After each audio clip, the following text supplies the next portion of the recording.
কোরআনকে যদি রাষ্ট্রীয় পর্যায়ে প্রতিষ্ঠিত করা যায়, সেই রাষ্ট্র হবে আসল প্রকৃত শান্তিময় আলোকিত রাষ্ট্র ইনশাআল্লাহ। সুযোগ আসছে আমাদের রাষ্ট্রকে কোরআনী আদর্শে গড়ে তুলবা।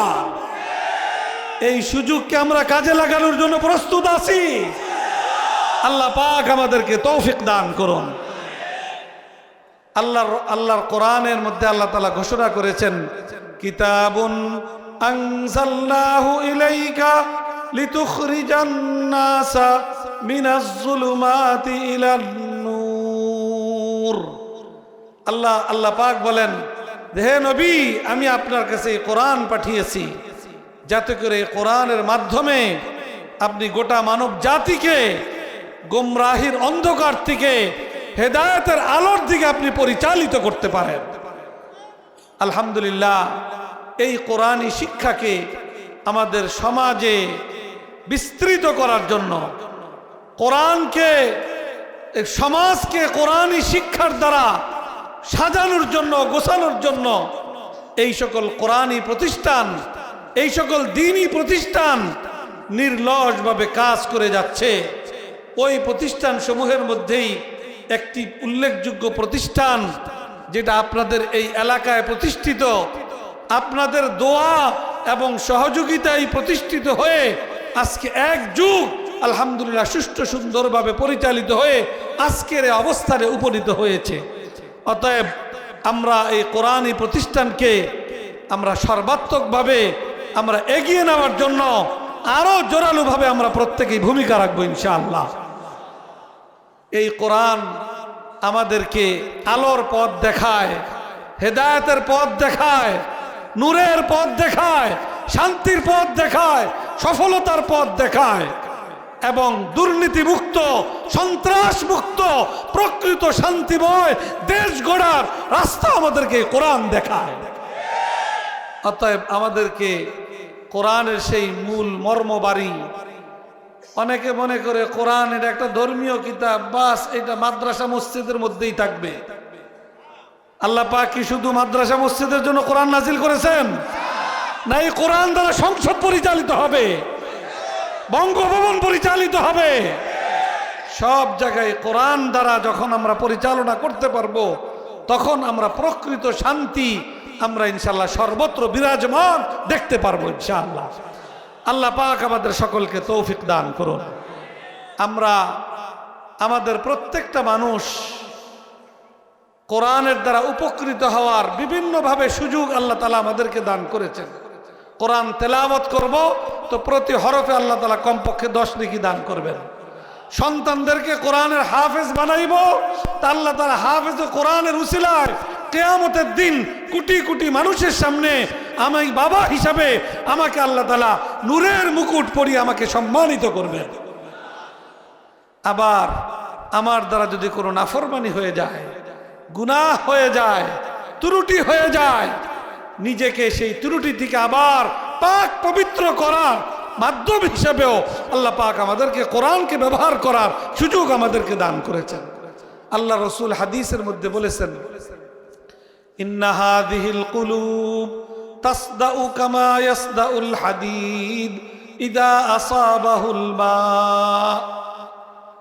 লোহার মধ্যে যদি পানি লাগে তাহলে লোহার মধ্যে কি ধরে? জং ধরে। জং যদি পরিষ্কার না করা হয় তাহলে জংয়ে লোহা কি করে ফেলায়? খায়া ফেলায়, নষ্ট করে ফেলায়। তাহলে জং ধরলে দ্রুত ওই লোহা দ্বারা যদি উপকৃত হইতে হয়, ওই লোহাটাকে যদি বাঁচাইতে হয়, তাহলে তাড়াতাড়ি কি করতে হয়? জং পরিষ্কার করতে হয়। লোহায় পানি লাগলে যেরকম জং ধরে, মানুষের দিলের মধ্যেও আল্লাহ রসুল বলতেছেন জং ধরে। দিলের জং পানির দ্বারা ধরে না। অন্য হাদিসের দ্বারা বোঝা যায় যে মানুষের দ্বারা যখন নাফরমানি হয়ে যায়, আল্লাহর হুকুমের বিরুদ্ধাচরণ হয়ে যায়, তখন দিলের মধ্যে জং পড়ে। তো সাহাবায়ে কেরাম আল্লাহ রসুলের কাছে জিজ্ঞেস করছেন যে ইয়া রাসূলুল্লাহ, লোহার জং দূর করার পদ্ধতি তো আমাদের জানা আছে, কিন্তু দিলের জং দূর করার পদ্ধতি তো আমাদের জানা নাই। আমাদের দিলের মধ্যে যদি জং পড়ে, সেই জং আমরা কিসের দ্বারা দূর করব? রাসূল পাক সাল্লাল্লাহু আলাইহি ওয়াসাল্লাম দুইটা মাধ্যম আল্লাহ রসুল আমাদেরকে বাতাইছেন। সাহাবায়ে কেরামকে জবাবে বলেছেন, কাসরাতু যিকরিল মাউত ওয়া তিলাওয়াতুল কোরআন। গুনাহের দ্বারা যদি কারো দিলের মধ্যে জং পড়ে যায়, তাইলে দুইটা আমল আছে, যে আমল করলে সওয়াবও হবে, ফায়দাও আছে আর অনেক। এছাড়া একটা গুরুত্বপূর্ণ ফায়দা হলো, গুনাহের কারণে দিলের মধ্যে যে জং পড়ছে, ওই দুই আমলের দ্বারা আল্লাহ তাআলা দিলের জং আল্লাহ তাআলা দূর করে দিলকে আবার পবিত্র বানিয়ে দেন। তার মধ্যে এক নম্বর হইল মৃত্যুকে স্মরণ করা। আমাদের সবাইকে মরতে হবে, এই কথাটা আমি যখন স্মরণ করব, একদিকে আমার আমলকে সুন্দর করা, শুধরানো, এই দিকে আমার মনোযোগ বাড়বে, আরেক দিকে এই স্মরণের দ্বারা আল্লাহ পাক আমার দিলের গুনার জংও দূর করে দিবেন। দ্বিতীয় আরেকটা হলো তেলাওয়াতুল কোরআন। কোরআন শরীফ যদি তেলাওয়াত করা হয়, একদিকে প্রতি হরফে আল্লাহ তাআলা 10 নেকি দান করবেন, আরেক দিকে কোরআনের তেলাওয়াতের মাধ্যমে গুনাহের দ্বারা দিলের মধ্যে যে জং পড়ছে, সেই জং আল্লাহ তাআলা দূর করে দিবেন।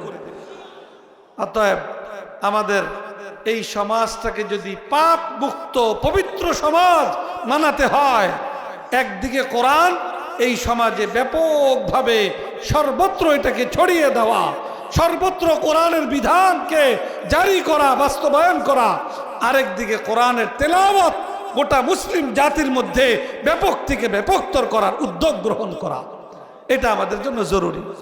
তেলাওয়াত করতে হলে, কোরআন পড়তে হলে আগে তো পারতে হবে নাকি? যে কোরআন পড়তে পারে না, পারেই না, সে কি পড়তে পারবে? এই সমাজে আমাদের অনেক নামধারী মুসলমান আছে, যারা নিজেদেরকে মুসলমান বলে দাবি করে, কিন্তু আল্লাহর কালাম কোরআনটা পড়তেও পারে না। তাহলে সে কি আসলে মুসলমান হওয়ার যোগ্য? যোগ্যতা অর্জন করতে হইলে 1 নম্বর শর্ত হইল আল্লাহর কালাম কোরআনে পাকের সাথে আমার সম্পর্ক জুড়তে হবে, আর নাইলে আমি প্রকৃত মুসলমান হিসাবে আল্লাহর কাছে স্বীকৃতি পাওয়ার যোগ্য হব না। অতএব আজকের এই কোরআনী মাহফিল থেকে, এই জামিয়া আরাবিয়া নূরে মদিনা, এই প্রতিষ্ঠানের এই ইসলামী মহাসম্মেলন থেকে আমরা অঙ্গীকারাবদ্ধ হই যে আমরা নিজেরা আগে কোরআনে পাক সহিশুদ্ধভাবে পড়ার যোগ্যতা অর্জন করব। নিয়মিত আল্লাহর কোরআন তেলাওয়াতের মাধ্যমে আল্লাহর রহমতের ভাগীদার হব। কোনো ত্রুটি বিচ্যুতি হয়ে গেলে কোরআন তেলাওয়াতের মাধ্যমে আমার দিলকে পাক পবিত্র বানাবো।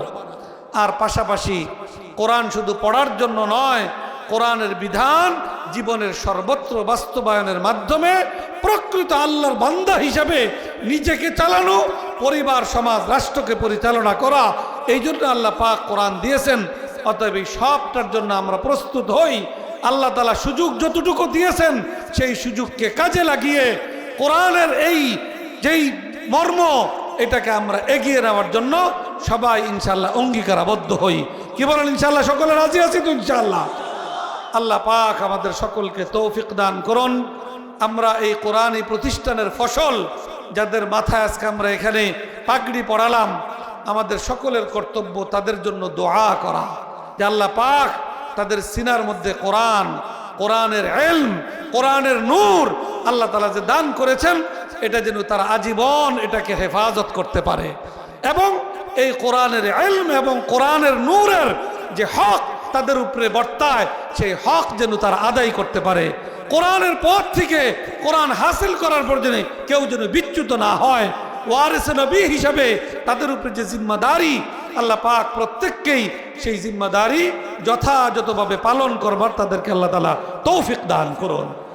তারা যদি দায়িত্ব পালন করে, আমরা যারা মাদ্রাসা প্রতিষ্ঠা এবং পরিচালনায় সহযোগিতা করছি, ভূমিকা পালন করছি, তাদের দায়িত্ব পালনের মধ্য দিয়ে আমরাও বিরাট সওয়াবের ভাগীদার হয়ে যাব ইনশাআল্লাহ। এজন্য আমরা আমাদের স্বার্থেই তাদের জন্য দোয়া করা, তাদের পথ যেন চলা মসৃণ হয়, তারা যেন সঠিক পথে বাকি জিন্দেগি কাটাইতে পারে, তারা যেন ওয়ারিসে নবী হিসাবে দায়িত্ব পালন করতে পারে, যারা যেন কোরআনের ধারক বাহক হিসাবে কোরআনের মর্যাদা রক্ষা করতে পারে, কোরআনকে সমাজে আরো ব্যাপকভাবে ছড়িয়ে দেওয়ার জিম্মাদারি যেন তারা পালন করতে পারে। আল্লাহ পাক তাদের সকলকে সেই তৌফিক দান করুন। আমি আমার আলোচনা আর দীর্ঘায়ু না করে আপনাদের সকলের কাছে দোয়া চেয়ে এবং এই জামিয়া আরাবিয়া নূরে মদিনার উত্তর উন্নতি এবং তারাক্কি কামনা করে এই প্রতিষ্ঠানের যে মূল কাণ্ডারি মাওলানা ফারুক আহমদ তার সেজন্য আরো উদ্যমে আরো ভালোভাবে এই প্রতিষ্ঠানকে আরো এগিয়ে নিতে পারে আমরা সকলে মিলে তার জন্য দোয়াও করব, সাহসও যোগাবো, সহযোগিতাও করবো ইনশাআল্লাহ। আল্লাহ পাক আমাদেরকে তৌফিক দান করুন। আমিন।